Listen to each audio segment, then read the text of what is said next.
Hey, we're back. This time we're going to be taking a look at the month 3 of the classic movie storyline OP event. This one's the Voyage home. First thing we're going to take a look at here is the resource card for this month. This time around we have Improved Hull, and we'll take a closer look. So we have our Improved Hull card, not much on the back. This card explains the rules for the Improved Hull resource card and serves as a reference to remind players of its effect. At the start of the game, place one mission token on any or all the ship cards in your fleet. For the remainder of the game, the hull value of each ship with a mission token on its ship card is considered to be +1. The cost of this resource is the number of SP equal to the total combined starting hull values of all your ships in your fleet divided by 2 rounded up. Sounds complicated, but it's really not. For example here, if your ship has a total combined hull value of 15, the resource would cost 8. Half of 15, 7.5, rounded up. It's an interesting resource. The variable cost kind of makes it iffy in certain situations, but while it's not the greatest out there, boosting the hull value up on every ship in your fleet can definitely be a bonus in your favor. So I could see where it would get some use there, especially with some of the other resource cards getting cycled out of use right now. So it's definitely something to keep an eye on and look for in the future. So the scenario for this month is based on the Voyage home. It's basically you're in a conflict with your opponent using normal standard setup rules. They set up on one side, you set up on the other. The only difference is you have your objective token, which is going to start right here on the middle of the board. Kind of zoomed in funny, but it'll be in the middle of your board. Starts off to one side like that.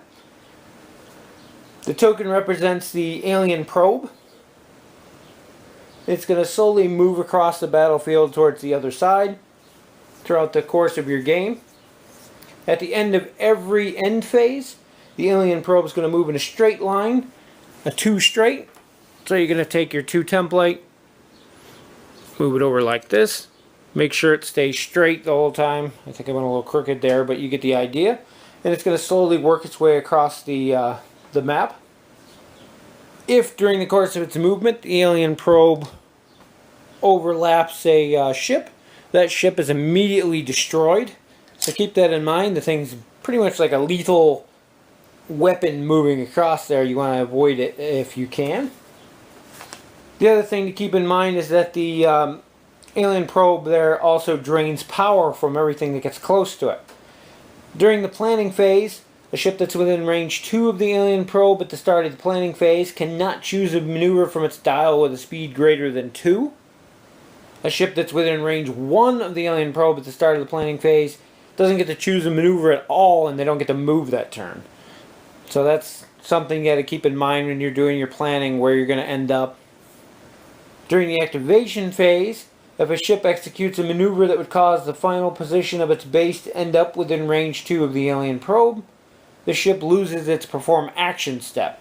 So if you end up range 2 away, it's about there. I don't have my range ruler with me, but you're going to end up losing your action step. So you got to keep that in mind for your movement. If a ship executes a maneuver that would cause its final position of its base to end within range 1 of the alien probe, so say you're up here, then not only are you going to lose your perform action step, you also gain an auxiliary power token.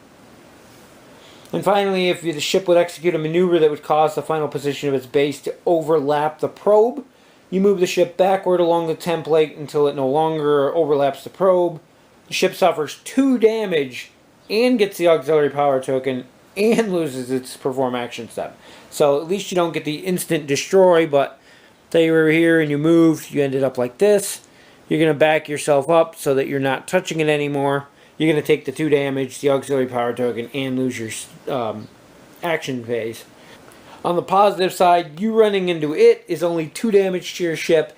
It running into you, if you're here and it does its 2 forward, and ends up on top of you, that's actually going to destroy your ship completely. So you have to keep that in mind while you're moving.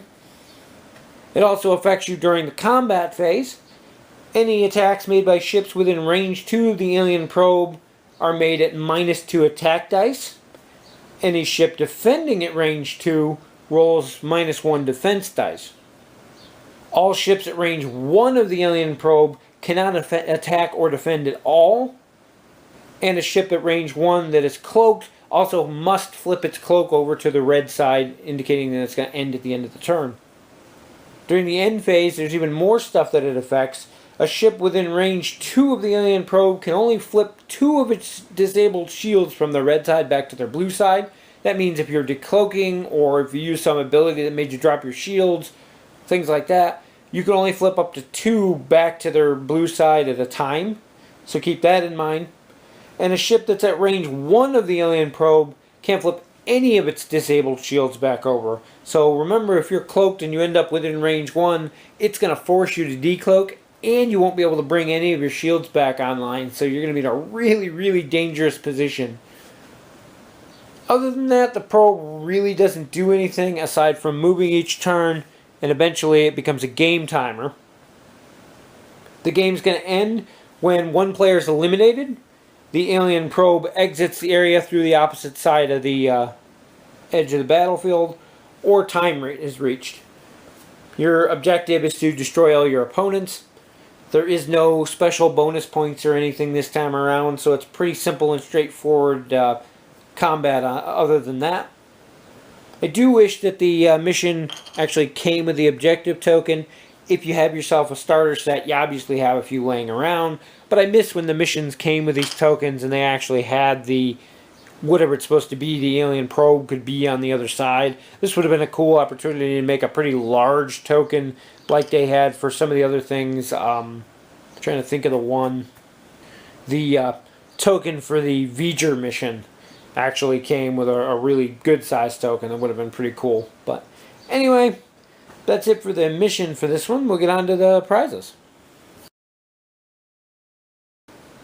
If you manage to win the month 3 OP event here, you're going to be taking home the HMS Bounty, which is the Federation's confiscated bird of prey. And it's a really neat ship. Going to be doing a standalone video for that. Of course, it's another one of those that's just a card pack and tokens. Doesn't actually come with the ship. But there's plenty of birds of prey out there. They're easy enough to come by. So getting a model shouldn't be that much of an issue. But I'm doing a standalone video for that. So if you want to see more about that one, check that out. If you manage to do well in all 3 months of the Classic Movie OP event, then the winner of all that is going to take home the USS Enterprise A. It's the Constitution class refit. This one comes with a pretty cool looking model. We've had the refit model before. This one's now in that silver paint job that they've been doing with the new ones, so that's kind of neat. Not a lot of really great stuff in there, but still a cool ship. And I'll be doing a standalone video to get into more detail on what's in there, so if you're interested in that, go ahead and check that video out. That about wraps it up for month 3 of the Classic Movie Storyline OP event, the Voyage Home. Hope you enjoyed the video, and check out my other ones, and we'll see you in the next video.